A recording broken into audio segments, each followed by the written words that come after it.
तो यहाँ पर कहा है कि जो साधक है, मुमुक्षु अधिकारी ने, मुमुक्षु रूप जो अधिकारी है उसने विषयों को त्याग दिया है, सारे विषयों को त्याग करके, और अब शरीर में भी इसकी आसक्ति नहीं है और ममत्व बुद्धि नहीं है, अहंकार नहीं है, ऐसा वो मुमुक्षु अधिकारी कैसे मोक्षु फल को प्राप्त कर लेता है।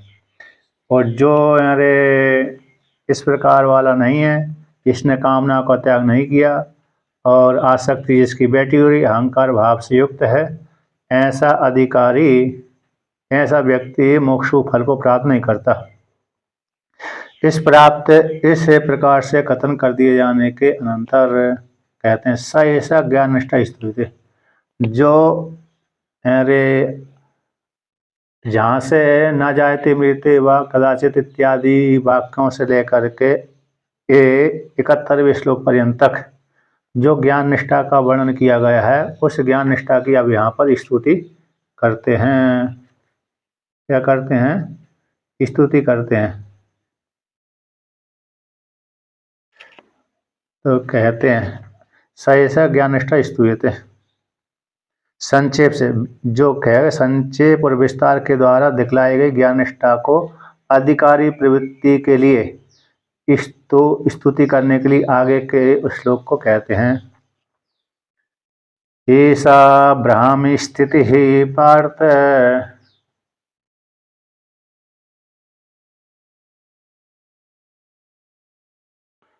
नैनां प्राप्य विमुह्यति,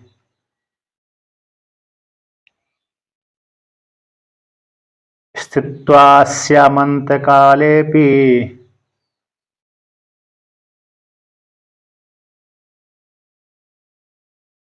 ब्रह्म निर्माणमृच्छति। तो यहाँ पर कहते हैं ऐसा ब्राह्मी स्थिति पार्थ, हे पार्थ, प्रता का पुत्र को पार्थ बोलते हैं, प्रतायः अपत्यमिति पार्थ, रमायः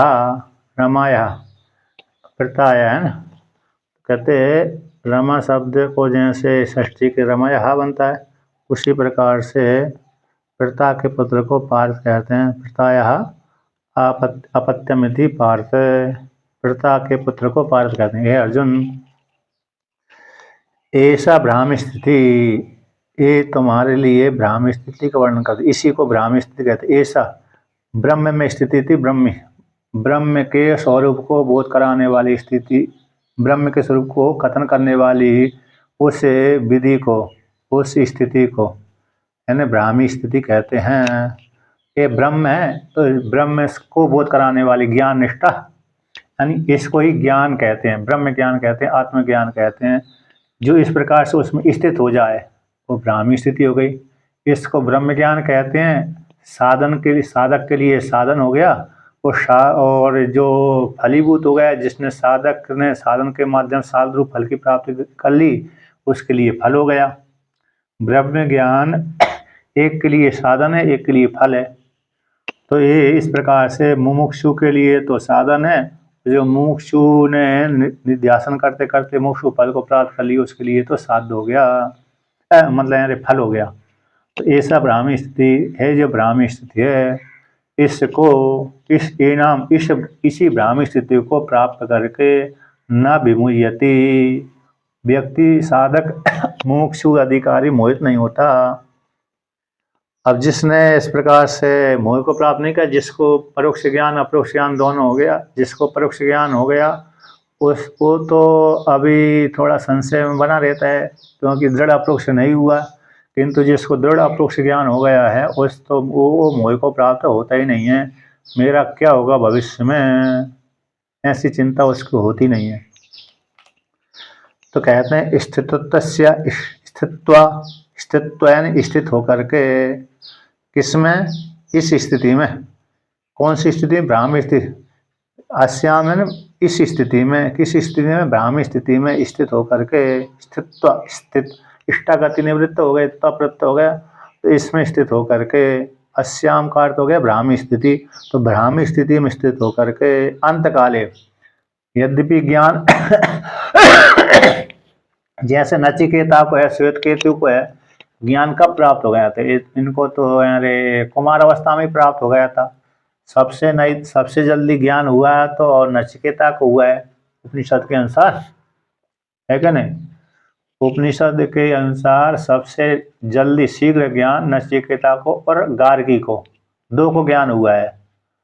गार्गी को भी, क्योंकि वो भी गुरुकुल में रहते रहते ही, मतलब पिता के पास में रहते रहते ही उसको ब्रह्म ज्ञान हो गया था। पढ़ने तो वो गई नहीं, किसी गुरुकुल में पढ़ने के लिए गई होगी, जहाँ पर उसका पिता था वहीं पर ही वो पढ़ती रहती थी, सुनती रहती थी। इस प्रकार से मुख्य अधिकारी, अरे प्रधान मुख्य अधिकारी थी, इसलिए उसको ज्ञान हो गया शीघ्र ही, मतलब कुमार विवाह होने से पहले ही उसको ज्ञान हो गया था गार्गी को। और नचिकेता को भी, वो तो 5-6 वर्ष की अवस्था में उसको ज्ञान हो गया, 6 हो गया, 7 हो गया, क्योंकि जनेऊ संस्कार आदि भी अरे नहीं हुआ होगा, अथवा हुआ भी होगा तो लेकिन गुरुकुल में तो गया ही नहीं था, तो इसलिए उसको वहीं, हाँ, श्वेत केतु का अकेला गुरुकुल में जाने के पश्चात ज्ञान हुआ था। गुरुकुल से लौट करके आया था। अब गुरुकुल से लौट करके आने के पश्चात, गुरुकुल में भी नियम है 12 वर्षों तक निवास करना पड़ती है। एक सत्र गुरुकुलों का, पहले का जो गुरुकुल चलता था उसमें एक सत्र चलता था। एक सत्र कितने वर्षों का होता था? तो 12 वर्षों का होता था। तो एक विद्यार्थी 12 वर्ष तक गुरुकुल में रहता था और गुरु 12 वर्ष के पश्चात लौट कर आ जाता था, विशेष रूप से नियम के अनुसार। और जो अपवाद, कभी कभी अपवाद हो जाते थे, जैसे भगवान राम जी के विषय में तो ज़्यादा नहीं, राम जी भी है, कृष्ण भगवान में तो अपवाद ही है पूरा पूरा, क्योंकि उनको 12 वर्ष है।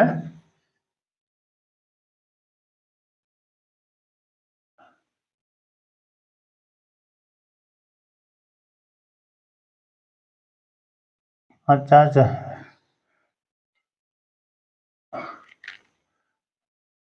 हाँ, उसमें ये 12 वर्षों में, हाँ, सन्यासी, सन्यासी बन जाते हैं, अच्छी बात। मतलब वो ये है, तो जो 12 वर्षों का था उसमें अंग, सांगोपांग है, अंगों के सहित, अंगों के सहित चारों वेद और उसके अंग के सहित पूरी विद्या दी जाती थी। उसमें धनुर्वेद भी, यजुर्वेद, सारे वेद आ जाते थे। तो इस प्रकार से, तो मतलब ये है 12 वर्षों का नियम था पहले। तो अपवाद, कहीं कहीं अपवाद ही मिलता था। राम जी, कृष्ण भगवान के विषय में अपवाद ही है। कृष्ण भगवान ने भी किसी किसी काल में 12 वर्षों तक अध्ययन किया था, किसी कल्प में। बलराम जी ने और कृष्ण भगवान ने, दोनों ने 12 वर्षों तक अध्ययन किया किसी कल्प में। तो किसी कल्प में तो उन्होंने अरे थोड़े से समय में ही विद्या अर्जन कर ली, क्योंकि उस समय युद्ध ज़्यादा चल गया था उनके लिए, युद्ध चालू हो गया था। युद्ध को लेकर के उन्होंने 1-2 साल में ही अध्ययन कर लिया था। और दूसरे किसी कल्प में 12 वर्षों तक हुआ था। अब आदि गुरु शंकराचार्य भगवान को लेकर के तो विकल्प वही है, 5 वर्ष की अवस्था में जनेऊ संस्कार हुआ, 8 वर्ष में तो सन्यासी बन गए। 5, 5, 6, 7, 8 एंड 2.5 वर्ष में ही उन्होंने अध्ययन कर लिया। हाँ, 2-2.5 हो गया, क्योंकि 2.5 वर्ष में हो गया था। 3 वर्ष, 8वीं वर्ष, 8वें वर्ष में तो सन्यासी ही हो गए थे। तो इसलिए ऐसा तो बहुत ही कम विकल्प है महापुरुषों को छोड़ करके, मतलब जो तेजस्वी हैं उनको छोड़ करके बाकी सामान्य नियम है कि 12 वर्षों का नियम होता था, एक सत्र 12 वर्षों का चलता था। तो यदि दूसरा यदि एक सत्र में जिसको गया वो नहीं हुआ, पूरी विद्या अर्जन नहीं कर ली, तो दूसरे सत्र में बैठता था, 12 दूनी 24 वर्ष वो अध्ययन करता रहता था। तो इस प्रकार से, तो ये कहते हैं इस, तो यहाँ पर क्या आया कि इस प्रकार से उत्तम अधिकारी को लेकर के कि जो इस अवस्था में स्थित होकर के अंतकाले, अंतकाल के मरण काल में, है ना, वय के समाप्त हो जाने पर, यानी 90 वर्ष से 100 वर्ष की आयु हो गई उसकी, 100 वर्ष तक जीत कुर्बन ने भी यह कर्माणी जिजी विशेषतम समा। इस श्रुति के अनुसार व्यक्ति की 100 वर्ष की आयु है, तो 100 वर्ष के प्राप्त हो जाने पर, यानी अब शरीर छूटने वाला है, उस काल में भी कहते हैं अंतकाले, उस अवस्था में स्थित होकर के अंतकाल में, अंतकाल में क्या होता है कि स्वर्ग लोक में जाता है कि नरक लोक में जाता है कि ब्रह्म लोक में जाता है कि किस लोक में जाता है। कहते हैं अंत काल में जब प्रारब्ध भोग समाप्त हो जाता है, उसको ज्ञान होने के पश्चात जब प्रारब्ध भोग समाप्त भी हो गया तो उस काल में वह ब्रह्म निर्वाणम ऋच्छति, ब्रह्म निर्वाण को प्राप्त हो जाता है, मोक्ष फल को प्राप्त हो जाता है। जब तक अरे विधेय केवल की प्राप्ति नहीं हुई तब तक वह जीवन मुक्त अवस्था में विचरण करता रहता है। जब उसको विधेय केवल की प्राप्ति हो गई, विधेय केवल की प्राप्ति हो जाने के बाद फिर वह कैसे हो जाता है, मतलब जब तक विधेय केवल की प्राप्ति नहीं हुई तब तक जीवन मुक्त अवस्था में विचरण करता रहता है। वो विधेय केवल की प्राप्ति हो जाने पर वो ब्रह्म में ही लीन होता है ना। इस प्रकार से अब ऐसा वर्णन कर दिया। भगवान भास्कर इसके व्याख्यान करते हैं तो क्या कहते हैं, ऐसा ब्राह्मी स्थिति, ऐसा यथा उक्ता ब्राह्मी ब्रह्मणि भवा इयम स्थिति सर्वं कर्म सन्न्यस्य ब्रह्म रूपेण एव अवस्थानम इति तत्। ऐसा यथा उक्ता ब्राह्मी, ये जो ब्राह्मी स्थिति है, इन ब्रह्मणि भव इति ब्राह्मी स्थिति, ब्रह्म में, ब्रह्मणि ब्रह्म में होने वाली यम स्थिति, ब्रह्म में स्थित हो गया। अब ब्रह्म में स्थित हो गया मतलब हो गया मैं ब्रह्म ही हूँ, मैं ब्रह्म ही हूँ। इस प्रकार से वह जानता है अपने को, मैं करता हूँ, मैं भोगता हूँ, मैं स्त्री हूँ, मैं पुरुष हूँ, इस प्रकार का बिल्कुल भी नहीं जानता। न मैं बालक हूँ, न मैं बालिका हूँ, न मैं स्त्री हूँ, न पुरुष हूँ, न मैं पति हूँ, न पत्नी हूँ, न माता हूँ, न मैं पिता हूँ, इत्यादि जो उपाधियाँ थी उपाधियों को वो जानता ही नहीं है। तो किस प्रकार से जानता है कि मैं तो निर्गुण निराकार परब्रह्म परमात्मा हूँ, इस प्रकार से जानता है, चाहे वो स्त्री हो चाहे वो पुरुष हो। तो जब इस प्रकार से जानता है तो ऐसी जो ब्रह्म में स्थिति हो गई, यम स्थिति, ऐसी जो स्थिति है वह स्थिति वाला साधक है सर्व कर्म संन्यास्या, सारे कर्मों को त्याग करके, है ना, सारे कर्मों को, उसमें अब कर्तापन का भाव है ही नहीं है, कर्म करता ही नहीं है, और जो कर्म हो गए स्वाभाविक रूप से तो कोई समस्या ही नहीं है। जैसे हम श्वास लेते हैं स्वाभाविक रूप से हमको लेने की आवश्यकता नहीं है श्वास को, है ना, श्वास से हम जबरदस्ती नहीं लेते, जबरदस्ती श्वास तो वो ही लेता है व्यक्ति जिसको दमा की बीमारी हो, वो उसको मजबूरी में लेना पड़ती है, मतलब जोर जोर ताकत लगाना पड़ती है। सामान्य स्वस्थ वाले व्यक्ति को जोर लगाने की जरूरत नहीं, स्वाभाविक रूप से श्वास चलती रहती है ना।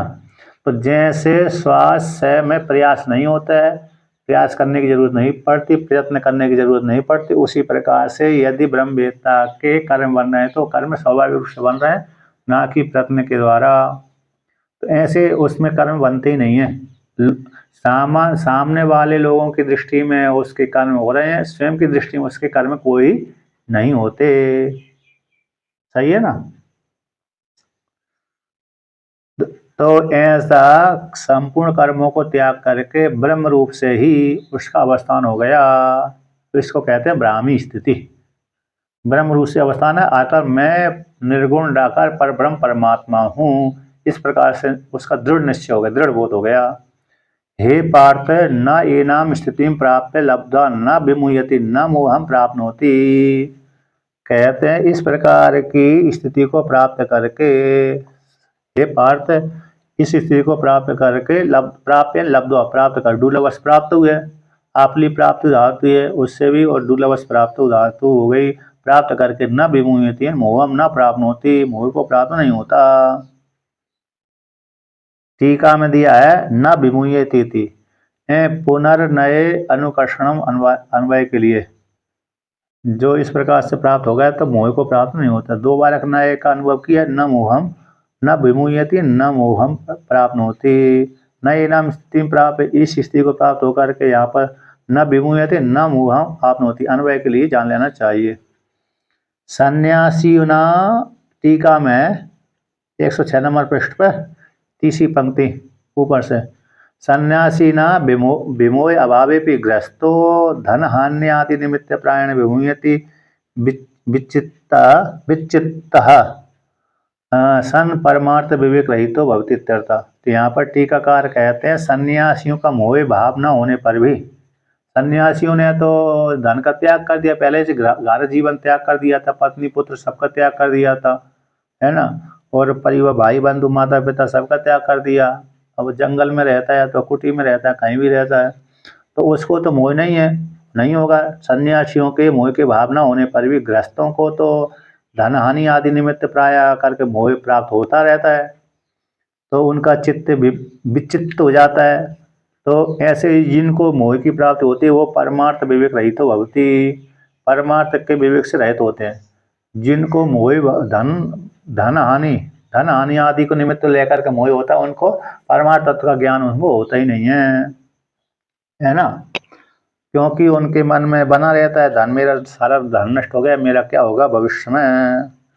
जिसका धन नष्ट हो जाए घारत जीवन वाले व्यक्ति का, तो उसको समस्या हो जाती है, मेरे पुत्र क्या करेंगे, पुत्रियां क्या करेंगी, मेरे भविष्य में गृहस्थी कैसे चलेगी, दुखी हो जाता है व्यक्ति। घारत जीवन वाला तो दुखी हो जाता है, व्यक्ति जीवन वाला भी जिसको ज्ञान नहीं है वही दुखी होगा, जिसको ज्ञान हो गया तो उसको दुखी नहीं होता, चाहे हानि हो जाए चाहे लाभ हो जाए।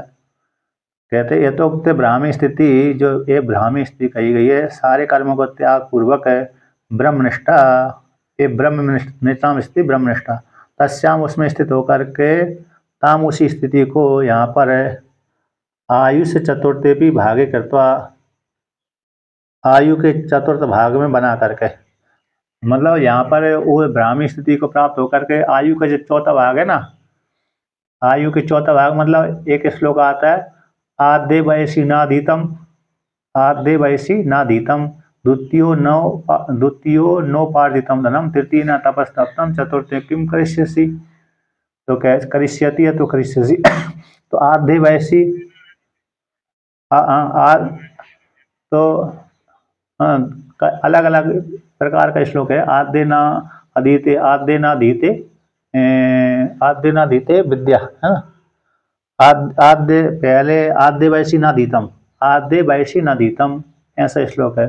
दूसरा श्लोक वो आपका दूसरा होगा, तो आद्य ना दीतम, आद्य वैसी ना दीतम, तो आद्य अवस्था में विद्या का अर्जन नहीं किया, 25 चार भाग कर लिए, तो पहली अवस्था में उसने विद्या अर्जन नहीं किया, और 25 वर्ष तक घूमता ही रहा, ऐसा खेलता ही रहा, समय व्यतीत करता रहा, तो 25 वर्ष तक उसने अध्ययन नहीं किया।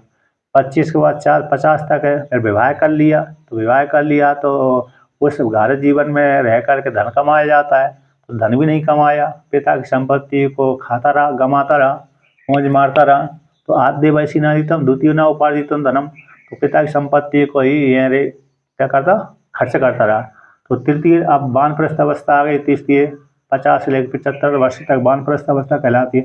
तो तृतीय अवस्था को प्राप्त होकर उसने तपस्या नहीं करी, तो चौथी अवस्था में जो 75 से लेकर के 100 तक है संन्यास अवस्था कहलाती, उसमें लेकर सन्यासी बन करके वो करेगा तो क्या करेगा, अतः उसके लिए सन्यास बेकार ही है, क्योंकि भजन कर नहीं सकता है इस प्रकार से। तो उसी प्रकार से यहाँ पर जो अब अरे आयु के चौथे भाग को बना करके है, कहते हैं अंतकाल की प्राप्ति हो जाने पर, है ना, वो ब्रह्म में लीन हो जाता है। अब आगे कहते हैं स्थित्व, है ना, तो कहते हैं उसी को कहते हैं स्थित्वा अस्याम स्थितौ ब्राह्म्याम यथा उक्तायाम अंतकाले अपि अन्ते वैशी अपि ब्रह्म निर्वाणम ब्रह्म निर्वृत्तिम मोक्षम ऋच्छति गच्छति किमु वक्तव्यम ब्रह्मचर्यादेव सन्न्यस्य यावत् जीवम यो ब्रह्मणे एव अवतिष्ठते स ब्रह्म निर्वाणम ऋच्छति। कहते हैं स्थित होकर के, इन किस में स्थित होकर के, अस्याम स्थित हो, इससे ब्राह्मी स्थिति में स्थित होकर के, ब्रह्म ब्राह्मी स्थिति है उस जो कही गई है उसमें स्थित हो गया है, स्थित होकर के उस व्यक्ति का उस ब्रह्मवेत्ता का अंतकाल की प्राप्ति हो जाने पर, वय की आयु की समाप्ति हो जाने पर, अंतकाल मतलब वायु अब उसका प्रारब्ध भोग समाप्त हो गया, तो प्रारब्ध भोग समाप्त हो जाने पर आयु उसकी पूरी हो गई, 100 वर्ष का हो गया, तो भय 100 वर्ष के हो जाने के पश्चात मर जाता है व्यक्ति। जीव की आयु उतनी है, ऐसे ब्रह्मा जी की आयु 100 वर्ष की है, इससे ना एक दिन ज़्यादा है ना एक दिन कम है ब्रह्मा जी की आयु। बाकी जो पृथ्वी लोक में रहने वाले स्त्री पुरुषों की आयु तो आगे पीछे हो जाती है सामान्य, लेकिन ब्रह्मा जी की आयु में आगे पीछे बिल्कुल भी नहीं होता। उनकी तो 100 वर्ष तो 100 वर्ष ही है। तो ऐसी 100 वर्ष के रे प्राप्त हो जाने पर, वायु समाप्त हो जाने पर वह जो ब्रह्मवेत्ता था ब्रह्म निर्वाणम ऋच्छति, एन ब्रह्म निवृत्ति एन मोक्ष रूप फल को प्राप्त कर लेता है। मोक्ष ऋच्छति गच्छति के मुँह वक्तव्य फिर क्या कहना चाहिए कि ब्रह्मचर्य से, जिसने ब्रह्मचर्य आश्रम से लेकर के ही संन्यास कर लिया, कर्मों का त्याग कर दिया और जब तक जीवित रहता है तब तक ब्रह्म में ही अवस्थित रहता है। जैसे यद हरे व प्रव्रजित तद हरे व प्रव्रजित, जब वैराग हुआ तब घर छोड़ दिया। ब्रह्मचर्यात ब्रह्मचर्यात बनीभूत नहीं, ब्रह्मचर्यादेव प्रवर्जित है। एक वाक्य ऐसा हो गया, ब्रह्मचर्यादेव प्रवर्जित, ब्रह्मचर्य आश्रम से गुरुकुल से ही संन्यास ले लिया उसने। एक तो ये हो गई श्रुति। दूसरी श्रुति है ब्रह्मचर्यात गृह भूतवा बनी भवित बनी भूतवा प्रवर्जित, तो चारों आश्रम प्राप्त करता है। इसलिए जिसने क्या कहें उसके विषय में क्या कहना चाहिए, जहाँ पर क्या तक न्याय वर्णन कर दिया कि जिसने ब्रह्मचर्य से सारे कर्मों का त्याग करके और आत्मा में स्थिति प्राप्त कर ली, अब ऐसा जो जीवन पर्यंत तक आत्मा का चिंतन करता रहता है, ब्रह्म ज्ञान जिसको हो गया है वो तो ब्रह्म में ही अवस्थित रहता है, तो निर्वाण की प्राप्ति हो जाती है, ब्रह्म निर्वाण में प्राप्त हो जाता है। यानी यहाँ पर तदेवं टीका में आया, टीका में इस प्रकार से मतलब जो जिसने ब्रह्मचर्य से ही लेकर के आत्मा का चिंतन किया तो उसी काल में उसको ब्रह्म ज्ञान हो गया। ब्रह्म ज्ञान हो जाने के पश्चात शरीर छूटने में विधेय केवल की प्राप्त हो जाती, जब तक नहीं छूटा तब तक जीवन मुक्त अवस्था में रहता है। वो तत्व पद कर शोधन करके एक कर लिया था। तो टीकाकार कहते हैं तदेव, इस प्रकार से तद एवं है साध मोक्ष ब्रह्मवेत्ता ने एवं इस प्रकार से तत्पद उत्तम पदार्थों को, तत्पद उत्तम, तत्पदार्थ है और तत्पदार्थ है, तत्पदम उत्तम पदम, दोनों पदार्थों, तत्पदवाद से ईश्वर हो गया, तम पदवाद से जीवात्मा को, दोनों पदार्थों का एक कर लिया। तो एक वाक्य एक, क्योंकि दोनों के एक के वाक्य अर्थ का हम ब्रह्मास्मि अयम आत्म ब्रह्म प्रज्ञानम ब्रह्म तत्वमसि आदि महावाक्यों के द्वारा वाक्य के अर्थ उसके ज्ञान से एकाकी व्यक्ति को एक का चिंतन कर, एक हम द्वितीय नास्ति, मैं एक हूँ अद्वितीय हूँ, मुझसे भिन्न कोई दूसरा नहीं है, इस प्रकार के दृढ़ निश्चय हो जाने के पश्चात ऐसा व्यक्ति को, ऐसी मुमुक्षु ब्रह्मवेत्ता को मुक्ति की प्राप्ति हो जाती है। तब उसके लिए उपाय साधन है इस प्रकार से चिंतन करना। जो मुमुक्षु है उसके लिए इस प्रकार चिंतन करना, और जो मुमुक्षु फल को प्राप्त कर लिया तो एक ही हो गया। इस प्रकार से एतेषाम, इन श्लोकों के माध्यम से एकत्र तो एक करके एकत्र श्लोक में प्रधान रूप से इसमें 72वें श्लोक में इस प्रकार से चिंतन करके प्रदर्शितम, सारे श्लोकों के सारे यहाँ पर वर्णन कर दिया है ना। तो निष्ठा द्वय उपाय उपे भूतम अध्याय सिद्धन, तो निष्ठा द्वय साधन और साध्य, ब्रह्म ज्ञान साधन हो गया, मोक्ष फल साध हो गए। इस प्रकार से निष्ठा बना करके इस अध्याय के द्वारा वर्णन कर दिया कि है जो कौन सा है कि जो सांख्य योग है नाम जो द्वितीय है ना ब्रह्म विद्या वाला, तो ब्रह्म विद्या का बोध कराने वाले ये द्वितीय अध्याय है। इस प्रकार से यहाँ पर ज्ञान निष्ठा और कर्म दो प्रकार की निष्ठा का वर्णन किया था, ज्ञान निष्ठा कर्म निष्ठा। तो कर्म के माध्यम से अंतःकरण की शुद्धि होती है, शुद्धि के माध्यम से ज्ञान की प्राप्ति, ज्ञान की प्राप्ति से मोक्ष फल की प्राप्ति। अब जो इसको उत्तम अधिकारी है उसको सीधा ज्ञान की प्राप्ति हो जाती है, अंतःकरण तो पहले से शुद्ध है, तो शुद्ध अंतःकरण वाले को शीघ्र ही ज्ञान की प्राप्ति, ज्ञान के द्वारा मोक्ष फल की प्राप्ति हो जाती है। तो इस प्रकार से साधन हो गया है ज्ञान, ब्रह्म ज्ञान, और साध हो गया फल, मोक्ष फल। इस प्रकार से यहाँ पर वर्णन कर दिया। अब ये द्वितीय अध्याय पूरा हो गया। द्वितीय अध्याय पूरा हो जाने के पश्चात अब तृतीय अध्याय को लेकर के कहते हैं, ठीक है ना। आते हैं, अच्छा हाँ, तो इति श्री महाभारते शतसहस्रयां संहितायां वैयासक्यां भीष्म पर्वणि श्रीमद्भगवद्गीतासु उपनिषत्सु ब्रह्म विद्यायां योगशास्त्रे श्री कृष्ण अर्जुन संवादे सांख्य योगो नाम द्वितीय अध्याय। अब कहते हैं व्यास भगवान के द्वारा रचित है ना ग्रंथ महाभारत, उसी के द्वारा उन्हीं उन्हीं उसी महाभारत के अंतर्गत गीता आती है। महाभारत के अंतर्गत प्रसंग तो भगवान श्री कृष्ण और अर्जुन का संवाद है। संवाद तो इन दोनों का है, कृष्ण भगवान का और अर्जुन का संवाद। लेकिन लिखी किसने, उस संवाद को लिखा किसने, दिव्य दृष्टि के देख करके तो व्यास भगवान ने लिखी। तो व्यास भगवान के द्वारा रचित होने से वैयासिक कहला गया।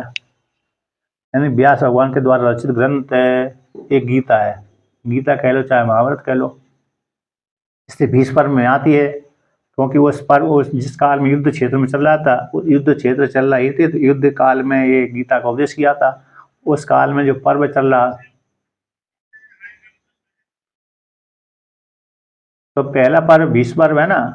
पहले तो वो पर्व आते हैं जिसमें इकट्ठ राजाओं को एकत्रित किया जाता है। फिर भीष्म पर्व आता है, इसमें भीष्म पितामह को अरे वो बनाते हैं, कौन से क्या नाम है, सेनापति बना करके इस पक्ष में धृष्टद्युम्न को सेनापति बना देते हैं, इस कौरव पक्ष में भीष्म पितामह को।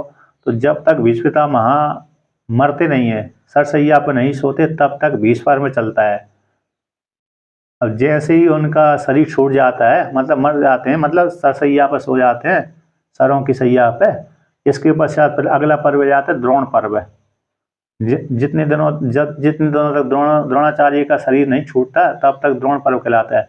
इसके पश्चात आ जाता है कर्ण पर्व। तो कर्ण पर्व का 2 दिन का ही पर्व रहता है, 2 दिन तक ही युद्ध करते हैं। तो उस काल में उनका द्रोण पर्व, कर्ण के बाद फिर शल्य पर्व आता है। शल्य पर्व का तो एक ही दिन में युद्ध पूरा हो जाता है, एक ही दिन में मर जाते हैं। इसके पश्चात फिर वो बाद में राज पर्व आ जाता, मतलब फिर युधिष्ठिर महाराज को राजगद्दी प्राप्त हो जाती है। और जो दुर्योधन को मार दिया जाता है उसी काल में। अश्वत्थामा को भी अरे सेनापति बना देते हैं, लेकिन उसका पर्व नहीं है ज़्यादा। कर्ण 5 का है, भीष्म पर्व, द्रोणाचार्य पर्व, कर्ण पर्व और शल्य पर्व है। और अश्वत्थामा को लेकर के आता है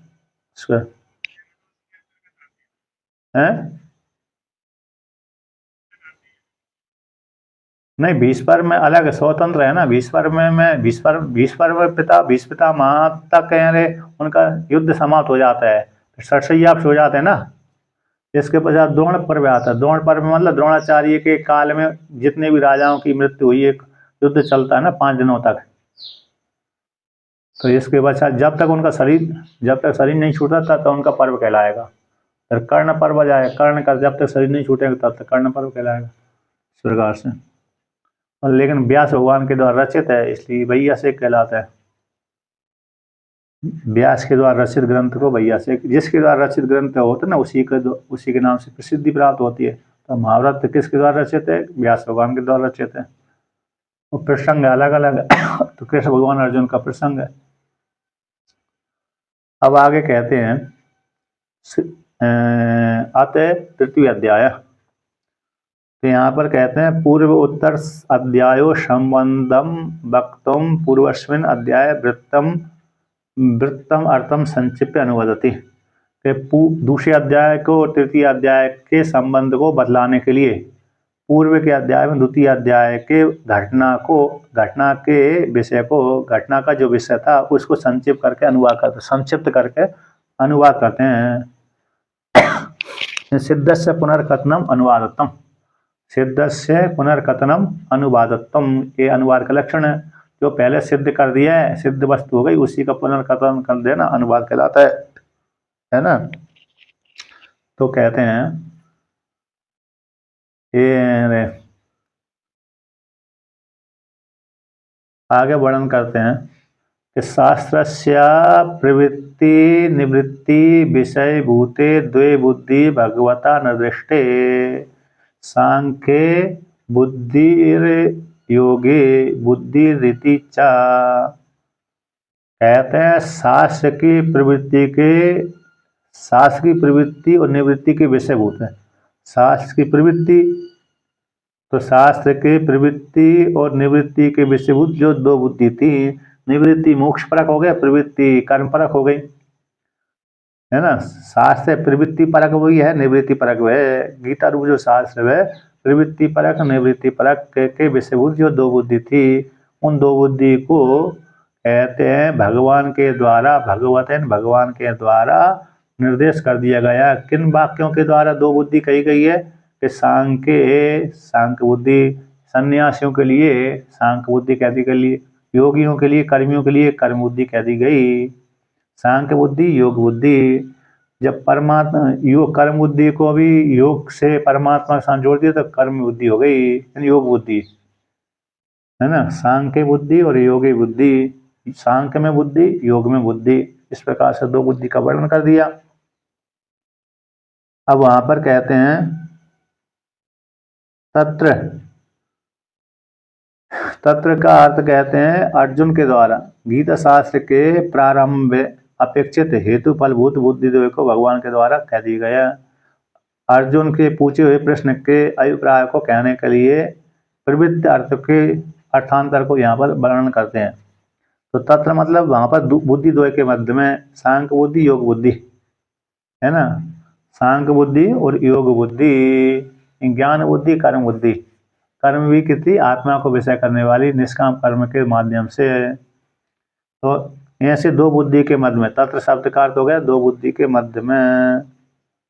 तो यहाँ पर टीका में है अध्याय बुद्धि द्वय निर्धारण के लिए, तो सप्तमी तत्र से जो तत्र शब्द आया तत्र में सप्तमी विभक्ति है।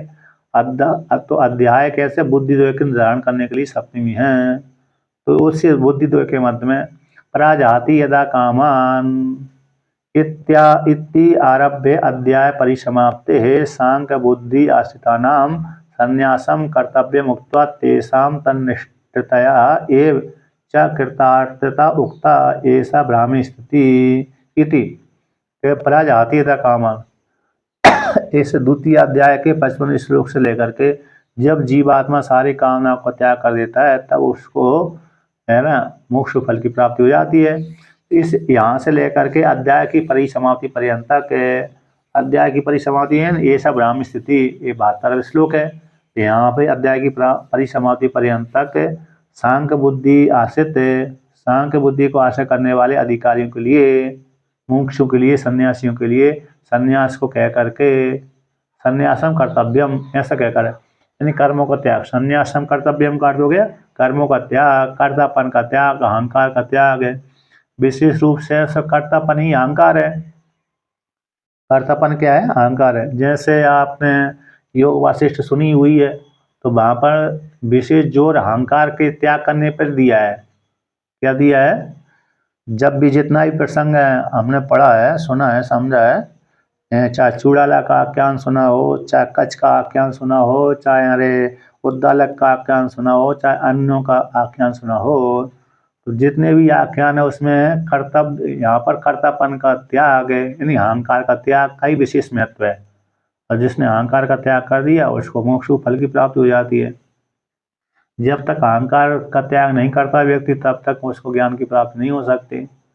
इस प्रकार से तो यहाँ पर भी है कर्मों का त्याग कर, कर्तापन का त्याग कर दिया, तो कर्तापन को त्याग है कर्तव्य रूप से कह करके कर्तव्यम संन्यासम कर्तव्यम, संन्यास करके। संन्यास क्या होता है? यानी त्याग है, सम्यक पूर्वक है, नी उपसर्ग पूर्वक है, आस आंग उपसर्ग असुक्षेपण धातु है, त्याग दिया, फेंक दिया, छोड़ दिया, है ना। अतः कर्मों का त्याग दिया, कर्तव्य ओ कर्मों का त्याग कर्तव्य रूप से विधान करके कह करके तेसा मुनि की, किनकी? जिनकी जो सांख्य बुद्धि को आश्रय करने वाले अधिकारियों मुमुक्षु के लिए और ब्रह्मवेत्ता के लिए तन्निष्ठता रूप से, तन्निष्ठता ब्रह्मनिष्ठा रूप से ही कृतार्थता, ऐसी जब स्थिति हो जाती है तब तुम कृतकृत हो जाओगे। इससे इस वाक्य के द्वारा कृतार्थता भी कह दी गई है। किस कौन से वाक्य के द्वारा? ऐसा ब्राह्मी स्थिति, इस वाक्य के द्वारा जब साधक की कर्तापन का त्याग हो गया, अहंकार से रहित हो गया, तो ऐसा व्यक्ति कृतकृत हो जाता है, मोक्ष फल की प्राप्ति कर लेता है। कृतकृत धन्य हम इस वाक्य के द्वारा वर्णन कर दिया।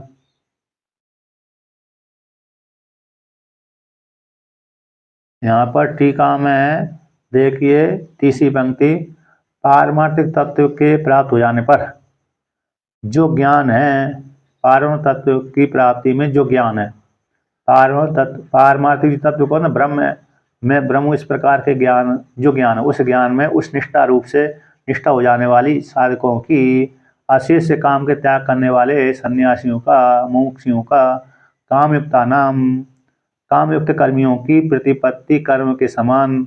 जैसे कामयुक्त कर्मियों का है ना प्रतिपत्ति कर्म है, तो प्रतिपत्ति कर्म में जैसे वो बचा हुआ अवशिष्ट एक गड्ढे में जैसे आहुति कर्म करते हैं ना व्यक्ति, तो कर्म जब करते हैं तो कर्म करते समय जो उसमें चरु आदि लगते हैं, मतलब जो जिसमें अरे लकड़ी आदि का प्रयोग किया जाता है, जो पात्र आदि, तो बहुत से पात्रों को पर एक बार कर्म करने के पश्चात दूसरी बार उसका प्रयोग नहीं कर सकते, तो उन कर्म उन जो पात्रों को क्या कर दिया जाता है, ये गड्ढा खोदते हैं, उन गड्ढों उस गड्ढे में डाल देते हैं, उसको कहते हैं प्रतिपत्ति कर्म, त्याग देते हैं।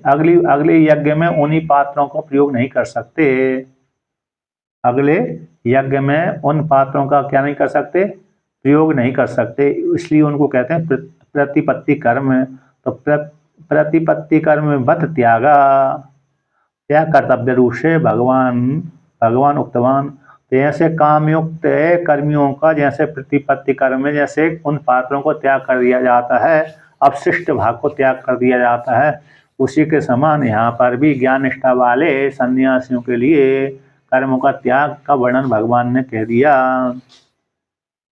है ना। अब आगे कहते हैं, उनका बढ़ते रहिए। तो कहते हैं अर्जुनाय चा, अब और आगे कहते हैं अर्जुनाय चा कर्मणि एव अधिकारस्ते माते संगोस्त्व कर्मणि इति कर्म एव कर्तव्यम उक्तवान योग बुद्धि आश्रित्य न तथा एव श्रेय प्राप्ति उक्तवान। अब भगवान श्री कृष्ण ने कह दिया सन्यासियों के लिए तो कर्म का त्याग कह दिया गया, सन्यासियों के लिए क्या कह दिया, कर्म का त्याग। तो कहते अर्जुन के लिए, और अर्जुन के लिए कर्मणि एव अधिकारस्ते, हे अर्जुन तुम्हारे लिए कर्म करने में ही अधिकार है। किसमें अधिकार है, कर्म करने में ही तुम्हारा अधिकार है। माते संगोस्तु अकर्मणि, तो इस ये तो 47वें श्लोक है, तो ऐसा भी तुमको नहीं होना चाहिए कि मैं कर्मों का फल तो मेरा चाहिए नहीं तो कर्म क्यों ना करूं, कर्म क्यों करूं, ऐसी भी तुमको प्रीति नहीं होनी चाहिए, है ना, ऐसी तुमको आसक्ति नहीं होनी चाहिए, प्रीति नहीं होनी चाहिए। अब कर्मों का फल चाहिए नहीं तो कर्म क्यों करूं, ऐसा भी तुमको अकर्म करने में भी संग नहीं होना चाहिए। इस प्रकार से कर्म ही कर्तव्यम, कर्म ही करना चाहिए, ऐसा उक्तवान भगवान ने कह दिया। और योग बुद्धि को आश्रय करके कर्म ही करना चाहिए अधिकारी के लिए, कर्मियों के लिए, जो फल की चाहते हैं कामना करते हैं उनको कर्म करना चाहिए। कहते न तथा ये श्रेय प्राप्ति उक्तवान, किंतु वहां पर श्रेय की प्राप्ति के लिए नहीं कहा गया, भगवान ने अर्जुन के लिए श्रेय की प्राप्ति के लिए नहीं कहा गया। सांख्य बुद्धि को यहाँ पर टीकाकार क्या कहते हैं, टीकाकार यथा जिस प्रकार से सांख्य बुद्धि को आश्रय करने वाले संन्यास द्वारा तन्निष्ठा में कृतार्थता कह दी गई है, उसी प्रकार से योग बुद्धि को आश्रय करके कर्म करने वाले व्यक्तियों के लिए कृतार्थत्व, जो कृतार्थत्व है उक्तम इति आशंका को लेकर कहते हैं, कृतार्थ कह दी मान लिया जाए, जैसे अरे सांख्य बुद्धि को आश्रय करने वाले को कृतकृत हो जाता है, उसी प्रकार से कर्म बुद्धि को आश्रय करने वाले व्यक्ति भी कृतकृत हो जाए, ऐसी आशंका कह करके कहते न तथा ये श्रेय प्राप्ति उक्तवान, किंतु कर्म बुद्धि को आश्रय करने वाले को भगवान श्री कृष्ण ने वहां पर श्रेय की प्राप्ति के लिए कुछ नहीं कहा। क्या नहीं कहा, इस कर्म करने से तुमको श्रेय की प्राप्ति हो गई, ऐसा नहीं कहा गया। और ऐसा वाक्य कहा गया कि दूरेण ही अवरम कर्म बुद्धि योगात, निष्काम कर्म योग के माध्यम से अवर कर्म को दूर से त्याग देना चाहिए। इस प्रकार से ऐसा तो कहा गया, लेकिन श्रेय की प्राप्ति होती है ऐसा विशेष रूप से भगवान ने वर्णन नहीं किया। कर्म करने से किस फल की प्राप्ति होगी ऐसा नहीं कहा। अब उसी को लेकर कहते हैं तद एतद आलक्ष्य पर्याकुली भूत बुद्धिर अर्जुन वाचा। तो इस प्रकार से मेरे को कर्म करने में भगवान ने जोर लगा दिया, तुम कर्म करो, है ना, कर्म करने में तुम्हारा अधिकार है, संन्यास लेने में तुम्हारा अधिकार नहीं है। और सन्यासियों के लिए तो सन्यासियों के लिए तो कर्म का त्याग का वर्णन कर दिया। तो इस प्रकार से ऐसा देख करके जान करके उस अर्जुन की बुद्धि कैसी हो गई, व्याकुलित हो गई। बुद्धि की व्याकुलित को ही प्रश्न को बीज बना करके यहाँ पर अर्जुन प्रश्न करता है। अर्जुन ने कहा तद ये तद आलक्ष्य, ऐसे जान करके पर्यालोचन करके पर्याकुलीभूत है, उसकी जो बुद्धि भ्रमित हो गई। मेरे को तो भगवान श्री कृष्ण क्या कर रहे हैं, कर्म में लगा रहे हैं और सांख्य बुद्धि का प्रशंसा कर दी, ये ब्रह्म निर्वाण को प्राप्त हो जाता है। कर्मों का त्याग का वर्णन कर रहे हैं, सन्यासियों के लिए तो कर्मों का त्याग का वर्णन कर रहे हैं और मेरे लिए कर्म का उपदेश कर रहे हैं, तुम कर्म करो, तुम्हारा कर्म करने में ही अधिकार है। ऐसा और कर्म का फल भी नहीं वर्णन किया। तो ऐसा अर्जुन के मन में प्रश्न बनने पर उसी को लेकर कहते हैं कथम भक्ताय श्रेयोर्तिने श्रेयोर्तिने यत साक्षात श्रेय साधनम सांख्य बुद्धि निष्ठाम श्रावित्वा माम कर्मणि दृष्टे अनेक अनर्थ युक्ते पर पारंपर्येण अपि अनेकांतिक श्रेय प्राप्ति फले न्यूनज्याद इति युक्तः पर्याकुली भावो अर्जुनस्य। तो यहाँ पर कहते हैं कैसे मुझ भक्त के लिए, मैं तो सिर को चाहने वाला हूँ, भगवान का मैं भक्त हूँ। एक तो मित्र भी है, एक सखा भी है, एक तो दूसरा अरे भाई भी है अर्जुन, है ना। मित्र भी, सखा भी, शिष्य भी, शिष्यत्व भी स्वीकार कर लिया और रिश्तेदारी में दो रिश्तेदार हैं, रिश्तेदारी लगी हुई है। इस प्रकार से तो मैं भक्त हूँ भगवान श्री कृष्ण का और श्रेय को चाहने वाला हूँ। ऐसे श्रेय को चाहने वाले मुझ भक्त के लिए जो साक्षात श्रेय का साधन कौन था, ज्ञान निष्ठा। श्रेय का साधन कौन है, ज्ञान निष्ठा।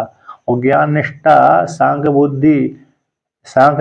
बुद्धि मेरे को सुना दिया और मेरे सामने सांख्य बुद्धि की प्रशंसा कर दी। और मैं तो श्रेय को चाहने वाला, मोक्षु श्रेय का अर्थ होता है मोक्षु फल। मोह को चाहने वाला मुझ भक्त के लिए सांख्य बुद्धि निष्ठा को सुना करके फिर बाद में मेरे को कर्म लगा रहे हैं। तुमको कर्मण्य किस वाक्य के द्वारा कर्म लगा रहे हैं, कर्मण्य वादिकारस्ते, ये अर्जुन तुम्हारे लिए कर्म करने में अधिकार है। और कर्म में भी फिर दृष्ट प्रत्यक्ष अनेक अनर्थ संयुक्त है। कर्म कैसे, कर्म करेंगे तो हिंसा होगी तो फिर भाई यहाँ पर राग द्वेष आदि बढ़ता रहेगा। ऐसे एक व्यक्ति ने कर्म किया, हिंसा कर दी, तो एक हिंसा कर दी तो बाद में फिर उस हिंसा को बदला लेने के लिए दूसरा व्यक्ति उसमें प्रवृत्त हो जाता है। अब दूसरे ने फिर उसी की हिंसा आयत कर दिया तो उसका चलता ही रहता है। तो प्रत्यक्ष कर्म है तो प्रत्यक्ष अनेक अनर्थ संयुक्त है। जब कर्म करेगा तो कभी कभी कीड़े मकोड़े आदि मर जाते हैं। अब कर्म करेगा तो लोकांतर फल की प्राप्ति होगी। कभी कभी अच्छे कर्म बन जाते हैं, कभी कभी खराब कर्म हो जाते हैं। अच्छे कर्मों का भी फल भोगना पड़ता है, खराब कर्मों का भी फल भोगना पड़ता है। तो दोनों कर्मों के लिए नए शरीर की प्राप्ति होती है। चाहे पुण्य वाले कर्म के लिए भी नए शरीर की प्राप्ति होगी और पाप वाले कर्मों के फल भोगने के लिए भी दूसरे शरीर की प्राप्ति होगी। तो प्रत्यक्ष अनेक अनर्थ से युक्त ऐसे कर्म परंपरा के द्वारा, पारंपरिक द्वारा अनेकांतिक, एकांतिक नहीं है, अनेकांतिक से प्राप्ति फल में निंजात है। अतः जिससे एकाएक ही इस कर्मों के माध्यम से श्रेय की प्राप्ति हो जाए ऐसा नहीं होता है। तो अनेकांतिक से प्राप्ति फल में न्यूनजात है, मेरे को लगा रहे हैं इस प्रकार से इति युक्ता। तो ऐसे पर्याकुली भावो अर्जुन से, ऐसे अर्जुन के मन में प्रश्न चल रहा है कैसे मुझ भक्त के लिए अनर्थ है ना, पर कैसे दृष्ट प्रत्यक्ष अनेक अनर्थ से संयुक्त वाले कर्म मेरे को कैसे लगा रहे हैं, जबकि मैं तो भगवान का भक्त हूँ और मैं श्रेय को चाहने वाला हूँ, मोक्ष फल को चाहने वाला अधिकारी हूँ। तो ऐसा होता हुआ भी मेरे को जबरदस्ती कर्म में क्यों लगा रहे हैं। जो कर्म करूँगा तो फिर मेरे को न जाने कौन सी योनि में जाना पड़ेगा। ऐसे अर्जुन के मन में चल रहा है। ऐसी चलने की बात सुन करके, है ना, टीका में आया है 108 नंबर पृष्ठ पर, 108 नंबर पृष्ठ पर, युद्ध ही छत्र कर्मणि दृष्ट अनेक अनर्थो गुरु भ्रातृहिंसादिस्तैन संबंधे बुद्धि शुद्धि द्वारा भी वर्तमाने जन्मनि फलमिति अनियते मम भक्तस्य श्रेयातिनो नियोगो भगवतो युक्तो न भवति इति शेषः।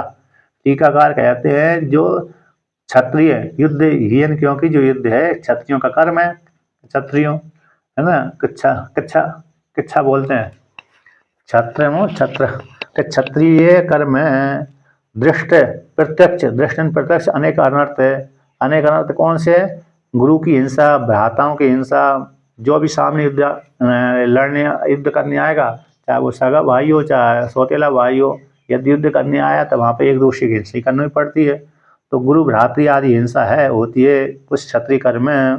तो तेन उससे संबंधित उसी युद्ध के माध्यम से उस संबंध हो जाने पर बुद्धि शुद्धि के द्वारा वर्तमान जन्म में ही फल को, अब उस जन्म में फल कैसे प्राप्त हो जाएगा? बुद्धि शुद्धि के द्वारा। बुद्धि शुद्धि द्वारा भी वर्तमान जन्म में ही फल, वो फल होगा तो नियत नहीं है उसका, यही फल होगा। अनियत फल हो जाने पर मुझ भक्त का मैं तो कैसा हूँ? श्रेयार्थी हूँ।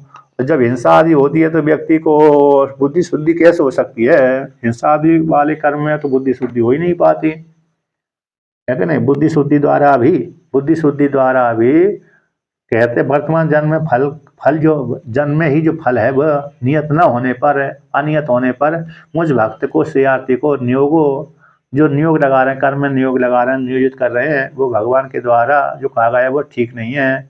भगवान के युक्त न भवती, क्योंकि मैं तो मोक्ष को चाहने वाला हूँ। अब मोक्ष को चाहने वाले को जबरदस्ती क्यों कर्म में लगा रहे हैं? अब भगवान भास्कर कहते हैं, मूल में आते हैं कि तद अनुरूप प्रश्नो ज्यायसी चेत इत्यादि प्रश्न अपाकरण वाक्यम च भगवतोक्तम यथोक्त विभाग विषय शास्त्रे, उसी के अनुरूप है।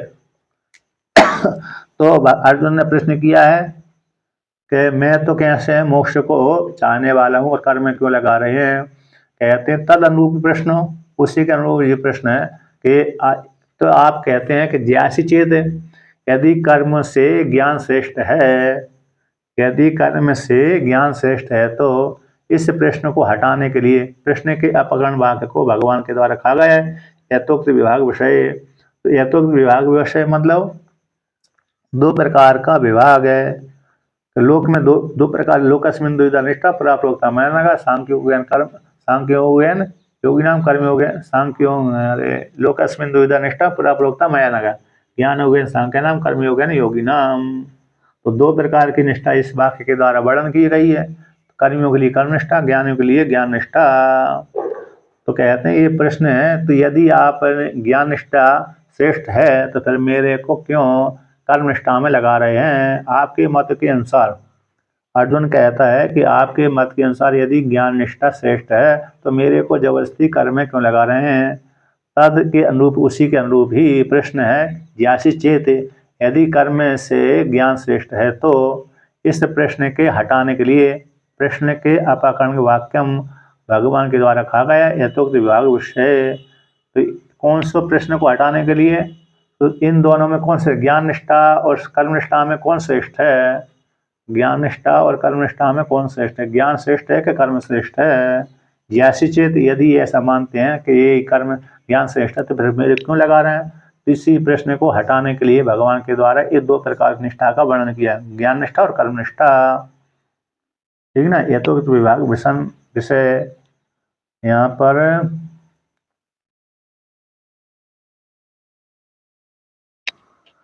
समझ में आ रही है ना?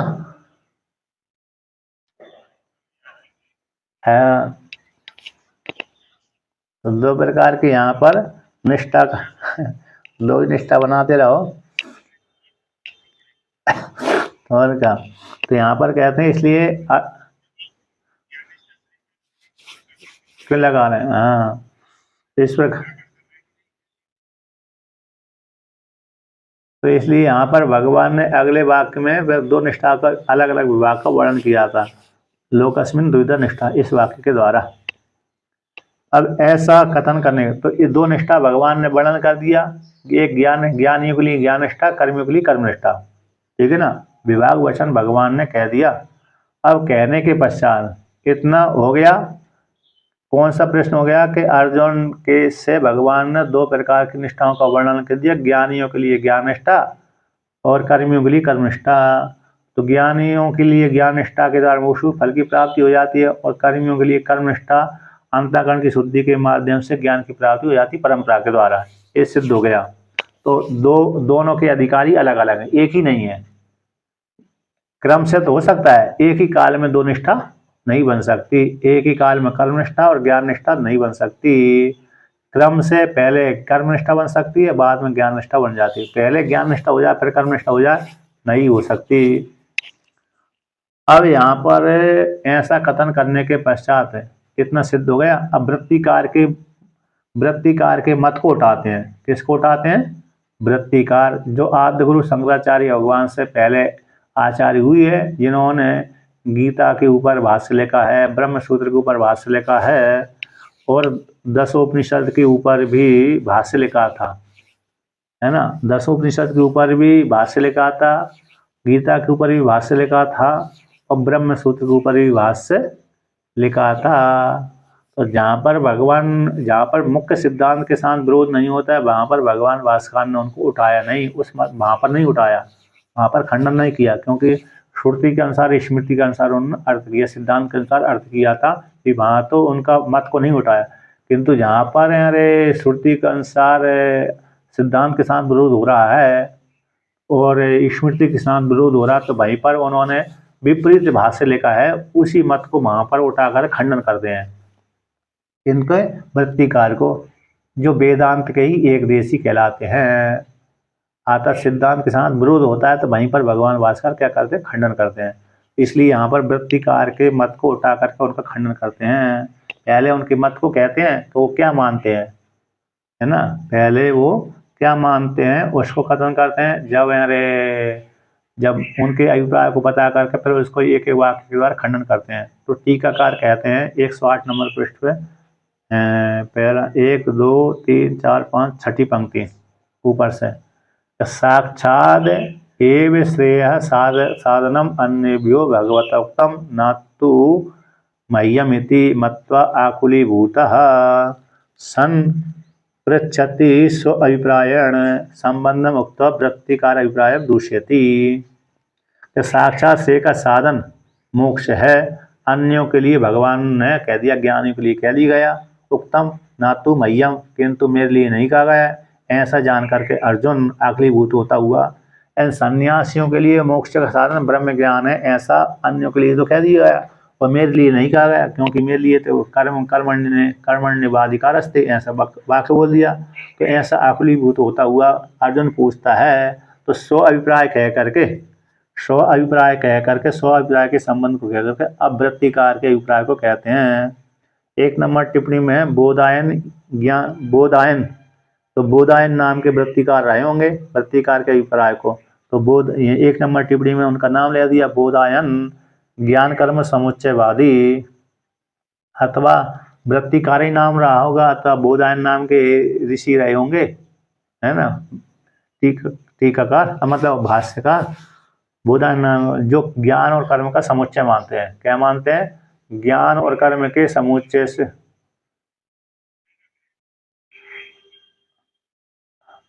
गुह्य सूत्र, गृह सूक्त, गुह्य सूक्त और गृह सूक्त ये आते हैं। स्वत्र सूक्त हो सकता है वो बोधायन, जरूर नहीं है वो ही बोधायन है कि कौन से बोधायन है कि नहीं, वो भी हो सकते हैं, दूसरे भी हो सकते हैं, वो भी हो सकते हैं, दूसरे भी हो सकते हैं, जो भी हो सकते हैं। तो यहाँ पर जो बोधायन नाम ले लिया तो मतलब यहाँ पर ज्ञान और कर्म के समुच्चय से, ज्ञान कर्म के समुच्चय से मोक्ष फल की प्राप्ति होती है, ऐसा वो मानते हैं। यहाँ पर वो उसी खंडन है। खंडन क्या है? ज्ञान से मोक्ष फल की प्राप्ति होती है, ज्ञान कर्म समुच्चय से मोक्ष फल की प्राप्ति नहीं होती। और गीता का तो पहले ज्ञान कर्म समुच्चय से मोक्ष फल की प्राप्ति कर देते हैं, फिर बीच में ज्ञान से मोक्ष फल की प्राप्ति कर देते हैं, फिर बाद में ज्ञान कर्म समुच्चय से मोक्ष फल की प्राप्ति करते हैं। ऐसे बीच बीच में कहते रहते हैं वो। तो भगवान भाष्यकार का यहाँ पर अभिप्राय है कि ज्ञान से मोक्ष फल की प्राप्ति होती है, कर्मों से मोक्ष फल की प्राप्ति नहीं होती, और ज्ञान कर्म समुच्चय से मोक्ष फल की प्राप्ति नहीं होती। कर्मों से तो मोक्ष फल की प्राप्ति होती नहीं है, केवल ज्ञान से मोक्ष फल की प्राप्ति होती है, और ज्ञान और कर्म के समुच्चय से मोक्ष फल की प्राप्ति नहीं होती। क्यों नहीं? उसमें हेतु देते हैं, विद्या और अविद्या का विरोध होता है। जैसे सूर्य, विद्या हो गई सूर्य भगवान, अविद्या हुई रात्रि। जैसे रात्रि और दिन में विरोधाभास होता है, उसी प्रकार से ज्ञान और कर्म में विरोधाभास होता है। यानी कर्म यानी अविद्या का वाचक होते हैं और ज्ञान मोक्ष का वाचक होता है। एक त्याग का ज्ञान त्याग का वर्णन करता है और कर्म पकड़ने का वर्णन करता है। तो उसी काल में दूसरा दृष्टांत है, एक ही व्यक्ति एक ही काल में दो दिशाओं को नहीं जा सकता। वो पूरब उसी एक ही व्यक्ति दो दिशा को पूरब में चले जाए पश्चिम में चला जाए संभव नहीं है ना। तो इसलिए ज्ञान और कर्म के समुच्चय से मोक्ष फल की प्राप्ति नहीं होती, केवल ज्ञान से मोक्ष फल की प्राप्ति होती है।